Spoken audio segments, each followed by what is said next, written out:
안녕하세요. 풋볼리스트 조효정입니다. 토트넘 리포트로 최근 토트넘 소식 그리고 다가오는 노팅엄전 프리뷰 전을 드리겠습니다. 먼저 손흥민 선수 소식입니다. 손흥민 선수가 지난 웨스트햄 유나이티드전에 선발 출전하면서 토트넘 통산 400경기 출전 대기록을 작성했습니다. 손흥민 선수가 본인의 인스타그램 계정을 통해 직접 소감을 밝혔는데요.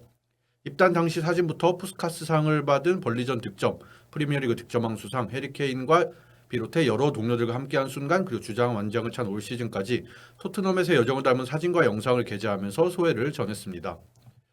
우리 팀에서 400경기에 출전한 건 특별한 기록이다. 나와 내 가족은 정말 자랑스러움을 느낀다. 지난밤 우리가 원하는 결과를 얻진 못했지만 여러분들과 함께한 시간을 돌이켜볼 수 있었다. 기쁨과 자부심을 느낀다. 런던을 제2의 고향으로 만들어주신 분들께 감사합니다. 라고 팬들에게 메시지를 전했습니다. 축하가 이어졌습니다. 해당 게시글 댓글에 반가울 얼굴들이 모였습니다. 영혼의 파트너라고 할 수 있는 해리케인부터 루카스 모우라, 다빈손 산체스까지 얼마 전까지 손흥민 선수와 함께 뛰었던 옛 동료들이 축하 응원 메시지를 보냈습니다. 대표팀 동료였던 기성용 선수도 레전드라는 댓글을 남겼고 로셀소, 호이비에르, 포로와 같이 현재 뛰고 있는 선수들도 박수를 보냈습니다. 메디슨이나 판더펜 같은 선수들은 여기 사진에 보이다시피 개별 인스타그램을 통해서 축하를 전하기도 했습니다.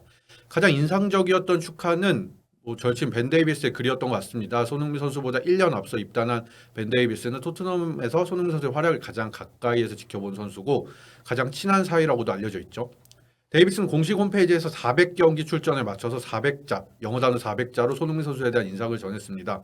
손흥민 선수 연이은 두 자릿수 득점 기록을 미쳤다라고 표현하기도 했고 주장으로 손흥민 선수가 항상 더 나은 태도와 사고방식으로 더 나은 결정을 내리기 위해 노력하는 선수다. 기준이 되는 선수다라고 표현하기도 했습니다. 또한 이제 내게 아이가 태어났을 때 가장 먼저 찾아온 사람이 조로든 그리고 손흥민이었다라고 하면서 친구 손흥민이 어떤지 손흥민의 진면목, 숨은 모습을 전하기도 했습니다. 마무리를 하면서 알고 지낸 지 우린 거의 9년이 됐다. 손흥민 선수는 월드 클래스 선수고 그리고 무엇보다 사람으로서도 월드 클래스다. 경기장 안팎에서 손흥민을 알게 된 건 엄청난 기쁨이었다라고 평가를 하면서 마무리를 했습니다. 올여름 벤 데이비스 선수가 떠날 가능성도 거론되고 있어서 그런지 조금 개인적으로는 짠하기도 한 헌사였던 것 같습니다. 다음 소식입니다.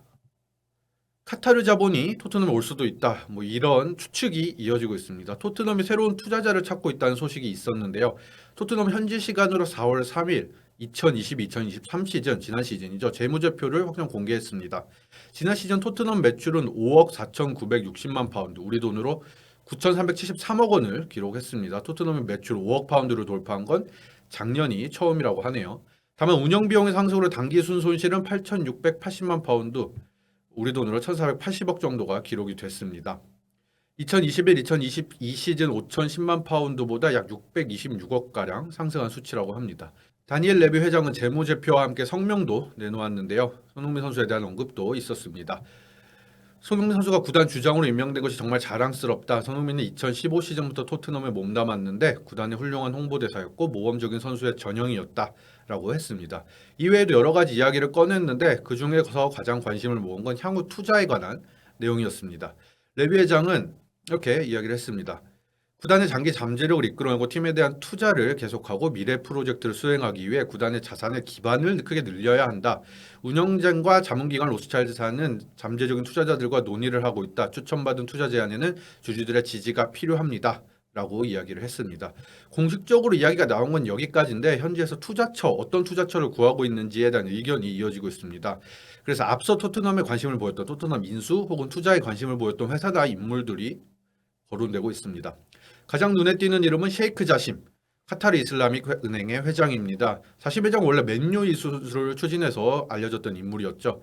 하지만 맨유 구단 중인 글레이저 가문에서 요구가가 계속 높아지면서 발을 뺐고 맨유에는 일부 인수도 받아들이기로 한 레트클레프 회장이 입성하게 된 상황입니다. 지난해 ESPN은 카타르 자본이 자심 회장 측에 PL에 발을 들이기를 원한다면서 맨유를 인수하지 못해도 다시 시도할 것이다. 토트넘을 구매할 수도 있다라고 토트넘을 구체적으로 언급했던 적이 있는데 이 기사나 이 보도가 재조명되고 있습니다. 다만 앞서서 완전 인수가 어려워져서 맨유 인수전에 물러난 만큼 토트넘 지분 투자 형식으로 참여할 것인가 아니면 실제로 토트넘 투자를 위해 움직일 것인가 자체도 아직까지는 미지수입니다. 토트넘이 지난해 F1 포뮬러 1과 15년 파트너십을 체결하면서 그쪽과 관련된 자본들과도 이야기가 나오고 있습니다. F1 소유주인 리버티 미디어 그룹이 투자에 참여할 수도 있다는 의견도 있고 여기 그림상에 보이시다시피 작년에 제기했던 미국 힙합스타 제이지의 투자 참여 의견도 다시 한번 언급이 되고 있습니다. 앞서 말씀드린 것처럼 아직 구체적으로 누가 투자 협상을 벌이고 있다는 건 아니지만 레비 회장이 공식적으로 투자처와 이야기를 나누고 있다라고 하면서 토트넘이 더 발전하기 위해 더 큰 투자를 하고 더 좋은 선수단, 좋은 팀을 만들기 위해 새로운 투자처를 찾고 있다 정도로 보시면 될 것 같습니다. 추가 소식이 나오는 대로 또 전달을 해드리겠습니다. 메인 소식은 프리뷰로 넘어가겠습니다. 노팅엄전 프리뷰입니다. 주중 경기 웨스트햄과 1대1로 비긴 토트넘은 현지 시간으로 4월 7일이죠. 그리고 우리 시간으로 4월 8일 월요일 새벽 노팅엄 포레스트와 프리미어리그 32라운드 경기를 치릅니다. 현재 4위 경쟁 상황부터 한번 살펴보겠습니다. 경기에 앞서서 토트넘 입장에서 굉장히 희소식이 전해졌죠. 4위 경쟁팀인 에스턴 빌라가 맨체스터 시티 원정에서 1대4로 패하면서 달아나는 데 실패했습니다. 연기된 일정이 있는 토트넘은 한 경기 덜 치른 상황에서 4위 빌라와 격차를 2점 차로 유지했습니다. 미뤄진 경기에서 승점 3점을 가져올 수 있다면 빌라보다 우위를 점할 수 있는 상황이 되겠죠. 빌라가 맨시티에 3점 차 패배를 당하면서 골득실 차도 뒤집혔습니다. 이게 나중 가면은 좀 유리하게 작용할 수도 있을 것 같습니다. 현재 토트넘은 62득점 44실점으로 골득실 플러스 18, 빌라보다 한 골 앞서 있는 상황입니다. 상대 전적 살펴보겠습니다. 프리미어리그 출범 이후로 두 팀의 리그 맞대결 성적은 6승 1무 6패입니다.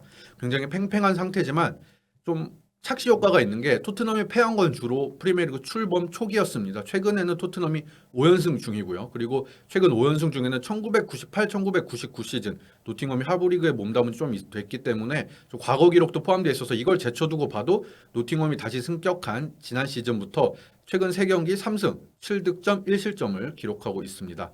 손흥민 선수는 토트넘이 모두 승리한 지난 3경기 지난 시즌부터 열린 3경기에 모두 리그 3경기에 모두 선발 출전했고 지난 시즌 홈 경기에선 골도 하나 넣었습니다. 좋은 기억을 갖고 있다고 볼 수 있습니다. 컵대회를 포함하면 지난 시즌 잉글랜드 카라바오컵 3라운드에서 0대2로 패한 경험이 있습니다. 이게 그 당시 라인업인데 당시 라인업을 살펴보면 토트넘 변화가 굉장히 큽니다. 케인을 비롯해서 이때 선발 라인업 중 절반이 넘는 6명이 지금은 토트넘을 떠난 상태입니다. 올 시즌 주전도 선발 라인업 중에서는 이브 비스마 선수 1명 정도밖에 없습니다. 물론 가장 중요한 감독이 콘테 감독에서 포스테코글루 감독으로 바뀌었고요. 손흥민 선수는 이때 벤치 명단에도 없는데 이 경기가 2022년 11월 10일 카타르 월드컵 거의 코앞에 두고 열린 경기였습니다. 다들 기억하시듯 이제 안아골절 부상으로 손흥민 선수가 뭐 월드컵에 출전할 수 있느냐 없느냐 말이 나왔었던 시기였는데 결국 이 경기 결정하고 나중에 월드컵 때 복귀하고 한동안 마스크를 쓰고 경기에 뛰기도 했었죠. 상대팀 라인업에도 변동이 좀 있는 편인데 가장 주목할 만한 이름은 링가드, 공격형 미드필더 자리에 링가드가 있다는 겁니다. 링가드는 이날 1골 1도움을 기록하면서 2대0 승리에 크게 기여했었는데 이 선수는 지금 노팅엄을 떠나서 한국, K리그 그리고 FC 서울에 지금 몸담고 있죠. 지난 맞대결 돌아보겠습니다. 올 시즌 첫 번째 맞대결이었는데 작년 12월 16일 노팅엄 홈구장 시티그라운드에서 열렸고 토트넘이 2대0 승리를 거뒀습니다. 당시 쿨루셉스키 선수가 활약을 펼쳤습니다. 요즘 좀 비판도 많이 받고 있는데 이 당시는 메디스 선수가 부상으로 빠져있던 시기라 중앙에서 뛰던 시기였고 1골 1도움을 기록했습니다. 전반 추가 시간 2분 예리한 크로스로 히샬리송 선수의 선제골을 도왔습니다. 이게 히샬리송 선수가 골을 넣는 장면이고 히샬리송 선수는 직전 경기였던 뉴캐슬전 멀티골에 이어서 이날도 득점을 터뜨리면서 기세를 올렸고 이때부터 이 전 경기부터겠죠. 8경기 9골을 몰아치던 시기였습니다. 올 시즌 10골을 넣고 있는데 한참 뜨거웠던 때라고 볼 수 있겠죠. 클루셉스키 선수의 추가골 상황 클루셉스키 선수가 추가로 득점을 기록한 상황에선 손흥민 선수의 기여도도 있었습니다. 후반 20분 상대 수비수가 골키퍼 매터널에게 백패스를 내주자 손흥민 선수가 사진에 보시다시피 골키퍼에게 달려가서 압박을 하는 장면이 있었습니다.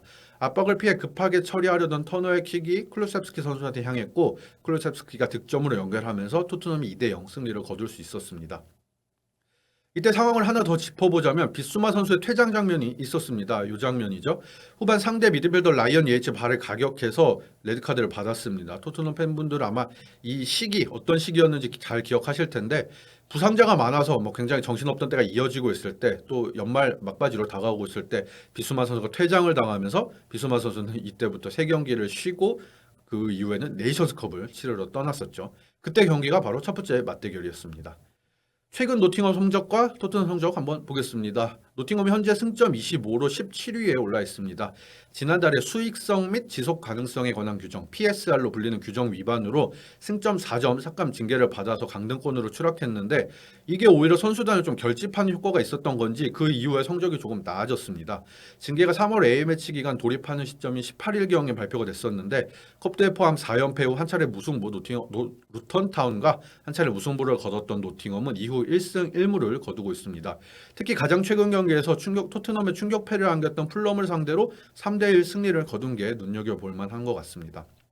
토트넘의 경우에는 최근 5경기 3승 1무 1패입니다. 1패는 앞서 말씀드렸던 3월 A매치 기간 직전에 열렸던 풀럼은 0대3 패배였습니다. 경기력에도 조금 부침이 있는 상황이긴 한데 3월 A매치 이후로는 1승 그리고 지난 경기에서 1무를 거두면서 노팅엄과 동일하게 최근 2경기 성적은 1승 1무를 기록 중입니다. 노팅엄에서 살펴볼 주요한 선수 공격형 미드필더 모건 깁스 화이트를 뽑을 수 있을 것 같습니다. 2000년생 잉글랜드 선수인데 노팅엄 공격에서 핵심적인 역할을 맡고 있는 선수입니다. 원래 이 선수가 울버햄턴 소속이었는데 셰필드 임대 시기 2부 리그에서 확 잠재력을 떨치면서 굉장히 큰 주목을 받았습니다. 같이 2부 리그에 있으면서 가까이서 지켜본 노팅엄이 프리미어리그 승격할 때 거액을 투자해서 영입을 했습니다. 1부 리그에선 당시로서는 검증되지 않은 선수였는데 이적료가 무려 4,200만 파운드, 옵션을 포함한 금액이 4,200만 파운드였는데 우리 돈으로 700억이 넘는 금액이었습니다. 이때 노팅엄이 승격하면서 굉장히 많은 선수, 20명이 넘는 선수를 영입했던 것 같은데 그때 우리나라 대표 선수인 황의조 선수도 있었고 이런 선수들을 한참 사들일 시기였는데 그 중에서도 가장 성공적인 영입으로 남아 있습니다. 지난 시즌 노팅엄 올해의 선수로 선정되기도 했고 올해도 핵심으로 활약 중입니다. 2부 리그에서 두 자릿수 득점, 두 자릿수 도움을 기록할 정도로 굉장히 생산력을 보여줬던 선수인데 이제 프리미어 리그에서도 그 생산성이 발휘되고 있습니다. 올 시즌 리그 30경기에서 4개의 골과 7개의 도움을 기록 중입니다. 깁스 화이트보다 조금 더 공격 포인트를 많이 한 엘랑가라든지 엘랑가가 5개의 골, 7개의 도움을 기록했고 또 최근 득점도 많이 기록하고 있고 팀 내 최다 득점자인 11골의 크리스 우드도 있긴 하지만 깁스 화이트는 최근 활약상이 더 눈에 띈 것 같아서 한번 꼽아봤습니다. 지난 3경기 때 매경기 공격 포인트를 기록하면서 1개의 골과 3개의 도움을 기록했습니다. 공격 포인트는 기록하지 못했던 그전 브라이턴전까지 포함해도 최근 4경기에서 키패스를 매경기 4개씩 기록하기로 있기도 해서 굉장히 좀 경계해야 될 대상이 아닌가 싶습니다. 또 이 선수를 꼽은 이유 중에 하나가 더 있는데 바로 토트넘과 링크가 있는 선수라는 이야기가 나옵니다. 여러 매체에서 꾸준히 토트넘이 주시하는 선수라는 보도가 나오고 있는데 좀 특이점은 이 선수의 포지션이 공격형 미드필더 바로 부주장인 메디슨 선수와 정확하게 겹친다는 점입니다. 그래서 사실 링크가 나왔을 때 이 선수가 노팅엄이 영입하면서 들인 돈이 만만치 않고 또 메디슨과 포지션이 겹치는 바람에 같은 포지션에 이렇게 큰 돈을 써서 데려올 필요가 있나라는 의견도 있긴 한데 꾸준히 링크가 나오는 걸 보아서 메디슨과 경쟁 구도를 구축하면서 나중에는 이제 다음 시즌에 더 많은 경기 유럽 대항전에 참여하면 소화해야 될 경기 수가 더 늘어날 수 있으니까 로테이션 체제를 굳힐 수도 있고 깁스 화이트나 메디슨이나 두 선수 다 측면에서도 선 경험이 있기 때문에 다용도로 활약할 수 있는 선수라서 눈에 띄는지 않나 싶습니다. 영입하면 어떻게 토트넘이 활용하게 될 수 있을지 영입이 안 될 수도 있지만 만약 그렇게 되면 어떻게 활용할 수도 있는 선수인지를 토트넘 팬분들을 점검해 보시는 것도 관전 포인트가 될 것 같습니다. 토트넘 선수 중에 주목할 만한 선수를 한 명 뽑아보자면 브레넌 존슨 선수가 될 것 같습니다. 이게 토트넘 입단 때 사진인데 존슨을 뽑은 이유는 바로 지난 시즌까지 몸담았던 팀이 바로 노팅엄이기 때문입니다. 옛 동료들과 맞대결 토트넘 이적 후에 굉장히 기대하고 있었을 텐데 지난 첫 번째 맞대결 때는 얼마 뛰지 못했습니다. 당시 선발로 나섰는데 공중볼 경합 과정에서 상대 수비수인 윌리 볼리와 충돌을 하면서 출혈이 좀 발생했습니다. 그래서 전반 32분 이른 시간 교체가 됐었던 상황이 있었습니다. 최근 경기력이 굉장히 좋았던 적도 있고 조금 아쉬웠던 적도 이렇게 들쭉날쭉한 편이긴 한데 어쨌든 공격 포인트 자체는 연이어서 기록을 하고 있습니다. 최근 5경기 2개의 골과 3개의 도움을 기록하고 있습니다. 존슨이 제목만 해준다면 토트넘이 한층 수월하게 경기를 풀어갈 수 있는 상황이 될 것 같습니다. 다만 존슨이 선발 출전을 이번 경기 할 수 있을지 자체는 좀 장담하기는 힘든 상황일 것 같습니다. 짧은 텀으로 경기가 이어지고 있기도 하고 바로 직전 경기였던 웨스트햄전에서 거의 풀타임에 가까운 경기를 소화했죠. 후반 45분에 교체가 됐었는데 히샬리송이 부상에서 복귀해서 조금씩 출전 시간을 늘려갈 때도 됐고 쿨루셉스키가 지난 경기에서 교체로 출전하기도 해서 라인업에 변화가 있을 수도 있는 상황인데 어쨌든 노팅엄과 접점이 있는 선수이기 때문에 적극적으로 기용해 볼 수도 있다는 점, 여러 가지 변화가 있을 수 있다는 점 등을 고려해서 한번 꼽아봤습니다. 오늘 준비한 소식은 여기까지입니다. 다음 경기 노팅엄 포레스트전 이후에 또 찾아뵙겠습니다. 감사합니다.